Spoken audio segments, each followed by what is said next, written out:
Inzego z'umutekano z'u Rwanda ziri mu mujyi wa Mosimboa da Praia mu ntara ya Cabo Delgado muri Mozambique zifatanyije n'abaturage baho mu gukora umuganda rusange. Ibyo ndaje ngo tubiganire kandi nakubwira ko diaspora ya Repubulika Iharanira Demokarasi ya Kongo bakomeje kugaragaza impungenge ku bihano byafatiwe wahoze ari perezida w'icyo gihugu Joseph Kabila Kabange, basaba ko byasubirwamo mu buryo buboneye kandi bugaragara. Dibenga Oziana, iyi ni The Quick Times News. Wowe uri gusabwa nukujya hasi hari subscribe ugakandaho ubundi tugakomeza kubana. Muhaye ikaze.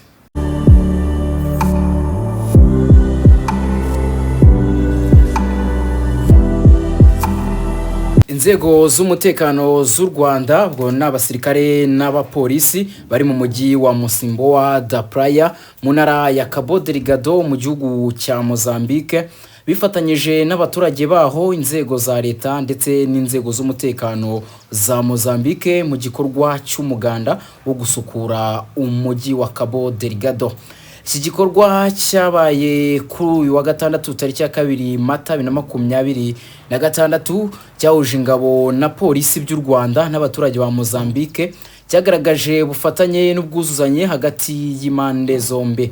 Abaturage n'inzego zitandukanye bahuriye ku ntego imwe yo kubungabunga isuku n'imibereho myiza y'abaturage bo muri uwo mujyi. Ubuyobozi bw'umujyi wa Mosimboa da Praia bwashimiye uruhare rw'inzego z'umutekano z'u Rwanda muri iki gikorwa, bavuga ko bigaragaza ubwitange n'ubufatanye bukomeje kuranga imikoranire hagati y'ibihugu byombi.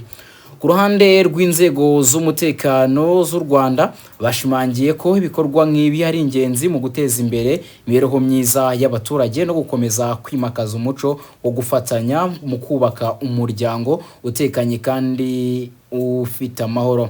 Impande zombi zagaragaje ko gukomeza ubufatanye muri gahunda ziteza imbere imibereho myiza y'abaturage ari ingenzi, cyane cyane mu bihe byo kongera kubaka no gusubiza ubuzima mu byo busanzwe mu duce twibasiwe n'ibibazo by'umutekano.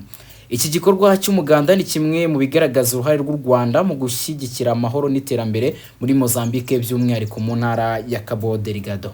Ubundi izi ngabo z'u Rwanda zagiye muri iki gihugu hamwe na polisi, byitezwe ko zigiye kugarura amahoro, ariko ubona ko zakoze akazi navuga ko kari extra, ariko akazi keza ubona ko gashimwa na buri umwe wese ku mpande zombi, yaba umuryango umwe bw'Uburayi utera inkunga ingana na miliyari 20 uyu mushinga wo gucunga umutekano hano muri Cabo Delgado, by'umwihariko kuri aho societe ya Total Energy itanga ingufu ndetse n'ibikomoka kuri peteroli ikorera. Nakazi bari gukora keza gashimwa na buri umwe, ariko nanone nibagiye ngo barebe kugarura umutekano gusa, ahubwo hari ikintu kimaze kumenyerwa mu Rwanda, nuko abaturage kugira ngo batange umusaruro bagomba kuba ari umwe, abaturage bari basabana, niko nabivuga. Ubona ko ingabo z'u Rwanda n'ubundi muri Cabo Delgado ni kimwe mu byo bajyanye, uko umuganda rusange ubundi by'umwihariko uzwi cyane hano mu gihugu cy'u Rwanda, waruje uje guhuza abaturage nyuma y'ibibazo igihugu cy'u Rwanda cyari cyanyuzemo, na hano mu rwego rwo kugira ngo abaturage bisanganemo, noneho bisangemo n'inzego z'umutekano. Ni igikorwa ingabo z'u Rwanda ubona ko kandi ari kimwe mu nkingi za mwamba mu kugarura no kugarura umutekano muri kiriya gihugu no guhuza abaturage bari baracitsemo ibice bitewe n'ibihe bari barimo bitoroshye by'intambara. Umutekano waragarutse, ariko nanone n'abaturage noneho bari kumwe. Reka duhite tunyarukira no muri Repubulika Iharanira Demokarasi ya Kongo, by'umwihariko kuri diaspora yabo. Abagize diaspora ya Repubulika Iharanira Demokarasi ya Kongo bakomeje kugaragaza impungenge ku bihano byafatiwe uwahoze ari perezida w'icyo gihugu Joseph Kabila Kabange, basaba ko ibi bihano byasubirwamo mu buryo buboneye kandi bugaragara. Ibi bikubiye mu nyandiko ifunguye yatanzwe n'umuryango COMEX International Think Tank wayigejeje ku bayobozi mpuzamahanga barimo Perezida Donald Trump, Marco Rubio ndetse n'imiryango nka United Nations cyangwa se Loni, Africa Union cyangwa se Afrika yunze ubumwe ndetse na European Union cyangwa se umuryango wunze ubumwe w'i Burayi. Muri iyo nyandiko diaspora ivuga ko ibihano byafatiwe Joseph Kabila bidashingiye ku bimenyetso byigenga, ivuga ko bishobora kuba bifite ishingiro rya politike aho kuba ubutabera. Ivuga ko umuntu wagize uruhare mu kongera guhuza igihugu no gushyiraho herekanya bubasha mu mahoro ku nshuro ya mbere mu mateka ya Repubulika Iharanira Demokarasi ya Kongo akwiriye kubahwa cyane.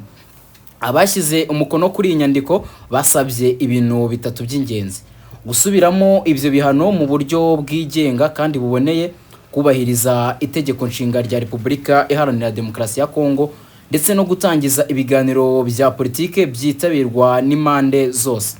Iyi ntambwe mu gihe impaka zikomeje kwiyongera ku ruhare rwa Joseph Kabila mu bibazo by'umutekano muke mu burasirazuba bwa Repubulika Iharanira Demokarasi ya Kongo, aho bamwe mu bafatanya bikorwa mpuzamahanga bamushinja kugira aho ahuriye n'imitwe yitwaje intwaro, ibintu we n'abamushyigikiye bakomeje guhakana bivuye inyuma.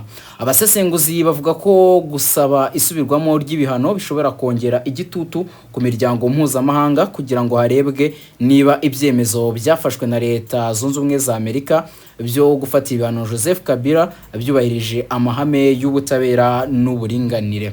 Ibi ngibi rero bije nyuma yaho ku munsi w'ejo ku nkuru twe twabakoreye hano kuri The Quick Times News, abwo n'abatarayirebye muhite mujyana yo kuyireba.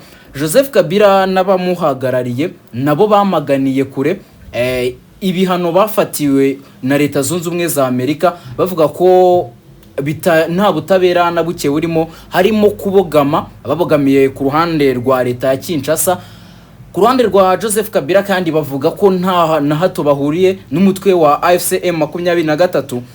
Yanatangaje ko impamvu yagiye gutura mu mujyi wa Goma ho kusubira i Kinshasa nuko Leta ya Kinshasa yobowe na Felix Antoine Tshisekedi Chilombo yamufatiye ibihano, ikaba urukiko n'undi rwa gisirikare rwo rwaramukatiye igihano cy'urupfu. Rero akaba ari yo mpamvu adasubira hariya muri Kinshasa, ahubwo akaba yaragiye gutura muri Goma. Ikindi we agaragaza ko ari we mu perezida umwe rukumbi wabashije kuva ku butegetsi nta mahana ateje, akavaho akurikije inzira ya demokarasi. Ibyo avuga ko Leta Zunze Ubumwe za Amerika bakomeje kubogamira ku ruhande rwa Leta ya Kinshasa.